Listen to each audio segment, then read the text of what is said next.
Fuqarolar O'sh shahriga T chorrahasi orqali to'g'ridan-to'g'ri kirishlari mumkin.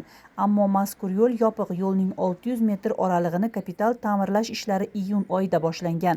Aholining aytishicha, qurilish ishlari qariyb 1 yildan beri davom etmoqda. Qo'shimcha yo'llardan qiynalayotgan mahalliy aholi esa yo'lni tezroq ochish kerakligini aytishdi. Biz mana shu ko'chamizni boshlanganiga mana o'zi iyun oyida bo'lsa 8-9 oy ketdi. Bilmadim nima sababli, yo finansiya yetishmayaptimi, yo boshqa sababmi, hali ham kutgani yo'q. Ana ko'prini ko'rdinglar, o'zinglar ko'prini qilib qo'ydi, lekin mayatda znak, kameralar, trotuarlar hali kutgani yo'q. Tezroq tezlashtirish bersa, mana nevaralarimiz bor. Maktabga boradi, nima borishadi.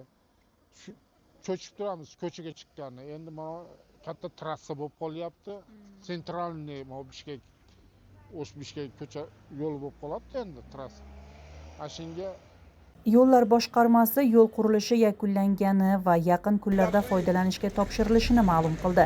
Ishga chiqishiga sug'orish mavsumi boshlanib, ko'prik qurilishi to'xtagani sabab bo'lgan.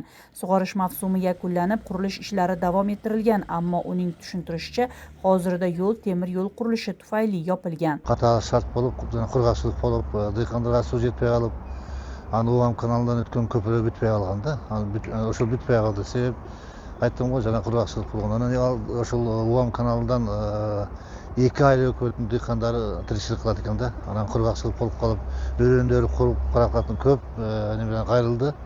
Rayonning administratsiyasiga qayrilgandan anan biz sani vaqtida to'xtatib turamiz. Buni hozirgi kunda, bugungi kunda hozir ko'prik bitdi. Mashinalar yurib o'tadi. Bu yoqda perezde kichkina problemasi bor, alдағы bitdi. Al endi Sanaqa Qirg'iz temir yo'ldan ishlayapti hozir. Rizlaqlarni qo'yib, shlagbaumlarni qo'yib turib, atak aljerda yo'l bitdi. Bitdi deb aytgan sebebi proyekt mashina yursa bo'ladi. Biz hozir bugungi kunda aljerda ish yurib o'tadi. Trotuarlardagi balilar qo'yib bitdik. Sanaqa sezdi deb qo'yamiz. Ko'chalarga kirgan 8 ko'chanda turbalarni ko'mib bitib o'tamiz. Pavodaga qarab turdik. Hozir shag'allarni to'g'ri tayyor qilib qo'ydik. To'plam tayyor bo'lib qoldi. Kun kichkina jilib kelsa, trotuarni da bosib berib qo'ysak, biri to'la bitgan bo'ladi.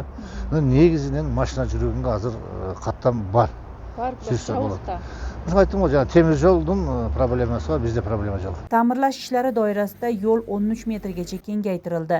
Yo'lni kengaytirish maqsadida uning chetidagi 38 ta uy olinib, egalariga moddiy kompensatsiya va yer ajratilgan. Объездной yo'l bitoyin deb qoldi. Biroq hozirgi uchurda akt bilan передача bo'ldik. Ana bitgan uchurdagini aytamiz. Ondan sirtqari Aljerdagi yo'lning ikki chetindagi snos bo'lgan uylar bo'yicha aytib ketsam, uylarga biz Padovon aylidan 2,5 gektar yer bo'lib, 38 odamga uchastak berildi. Bugungi kunda to'xtam ko'p atirli uy qurish uchun berilib qolgan ekan, hozir qaltiqonish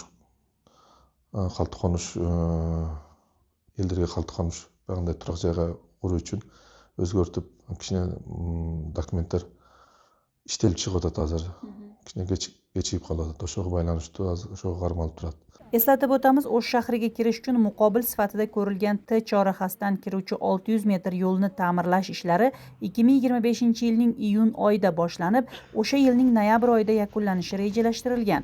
T shaklidagi yo'lning umumiy uzunligi 4 km 800 metrni tashkil qiladi.